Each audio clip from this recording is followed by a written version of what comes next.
Coach Adams, can you speak a little bit to that about your passion for development of leadership of young women, and how do we get more of those young women that you're coaching into sport leadership positions? Not necessarily coaching, but just sport in general. Well, I think first and foremost, for men who are in these positions, you know, the ultimate goal should be I should be grooming someone to take my position. And I know that that's not a popular thing to say, but the experience that young women have with us as men should equip them to feel that they can come and take this, but also the experience that they have through your advocacy for them. And I think one of the things that needs to be said is there needs to be more men speaking up in the face of other men about a lot of the disparities that are going on. You know, I recognize that I'm a visitor in this game.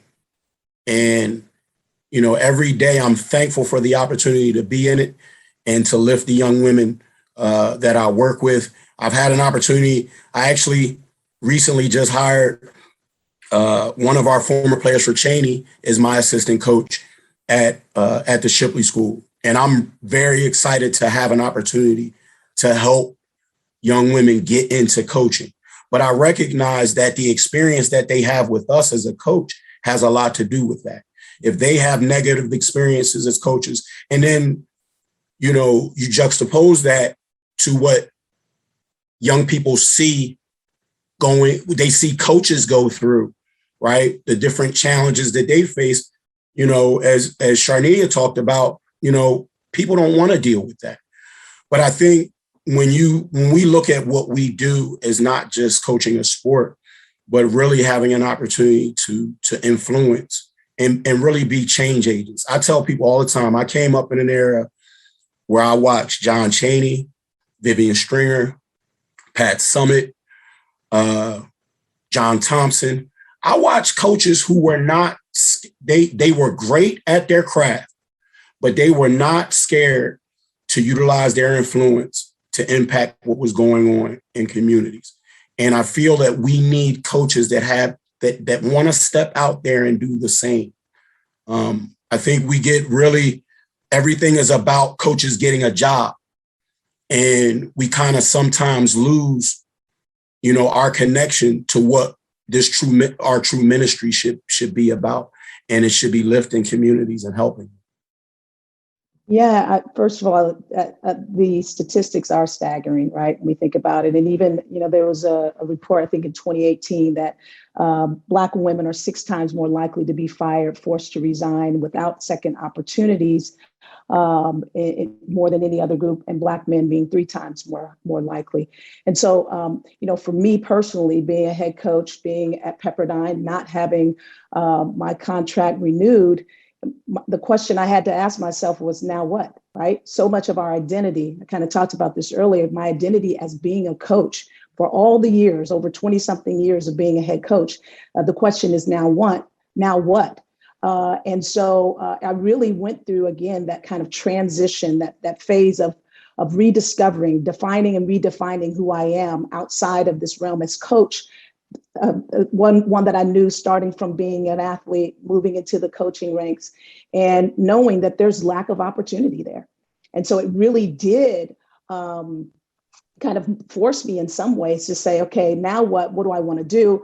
And I went into broadcasting for a year, went back to coaching, felt like I'm not growing. And so being at ASU and being there when Charnea was there in terms of a grad assistant, been a head coach at every level, grad assistant, getting my PhD, which I love the fact that I was around women's basketball, but it was purposeful because I had to realize, okay, I need this degree, to your point, Dr. Davis, in order to make some more inroads for myself, right? And so my focus was on stress, the influence of gender, race, and intersectionality on stress in Division I head basketball coaches. And so really that was in many ways cathartic for me, therapeutic for me to first of all understand this intersectional lens, who I was as this Black woman in that space as being head coach.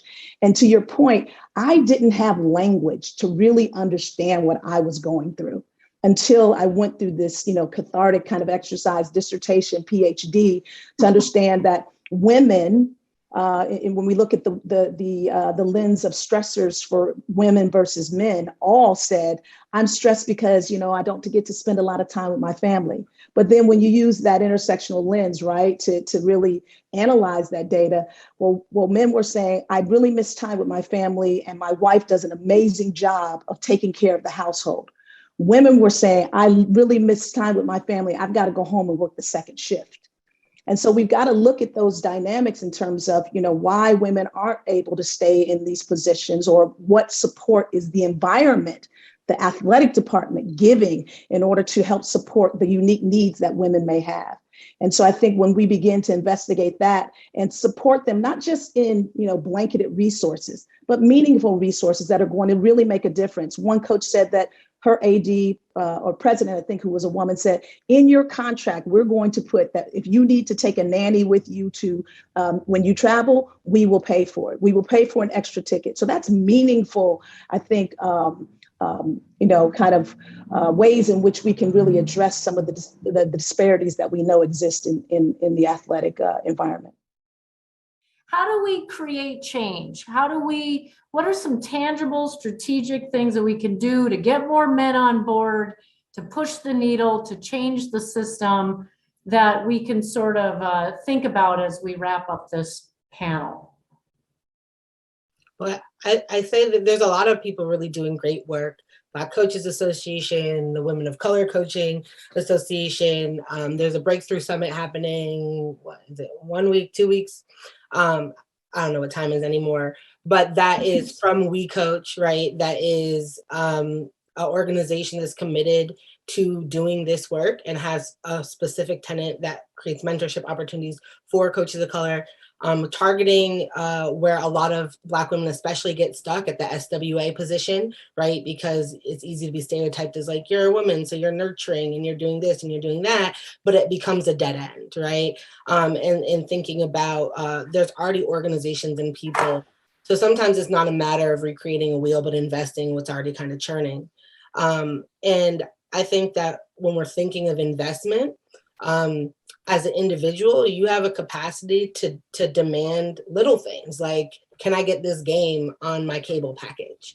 Can I see this reported, right? What the score was? Can I get a narrative about it? You can write in to do that. You can do something as simple as disrupting the hateful Twitter comments, right? That set this environment.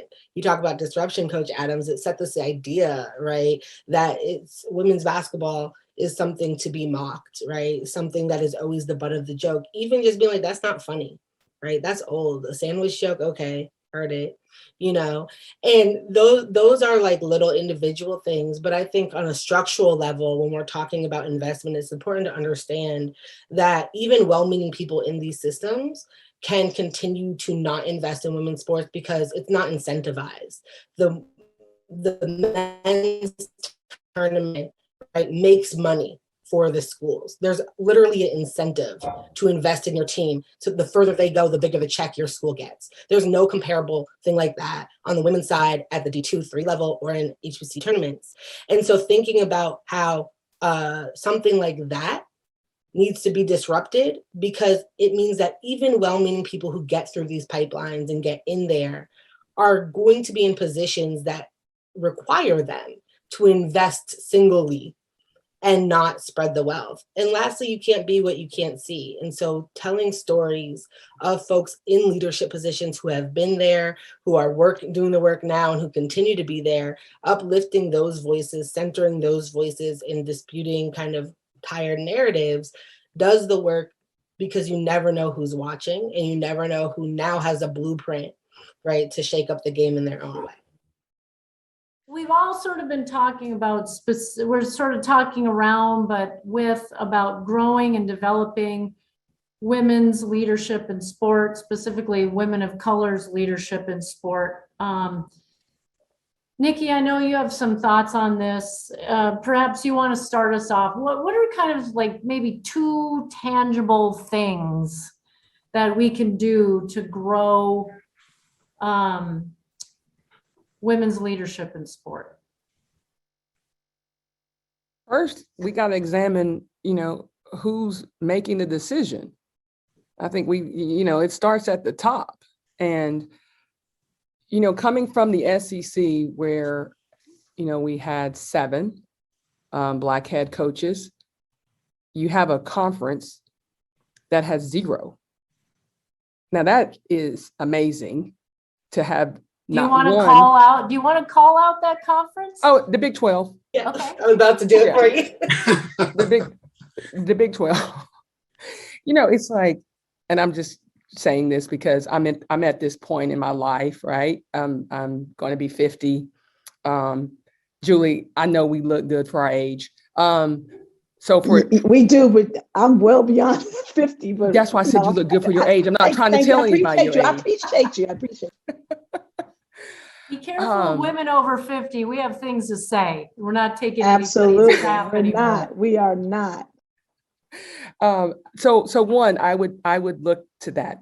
Who is doing the hiring, and are there really, like, you can have somebody in place, but is there a check and balance? Is there accountability in place? Because I think to me, there's got to be an accountability component. Like if you're responsible for the lives of, all of these young student athletes, you have to carry that responsibility. And with that great responsibility comes an accountability.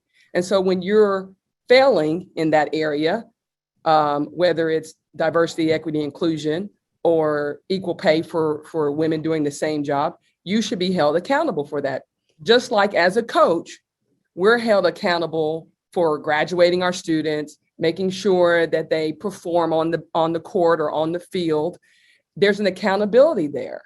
And so I would say, look at the leadership, those who are making the decision, not the suggestion, those who really make the decision, and then the accountability, and is that in place?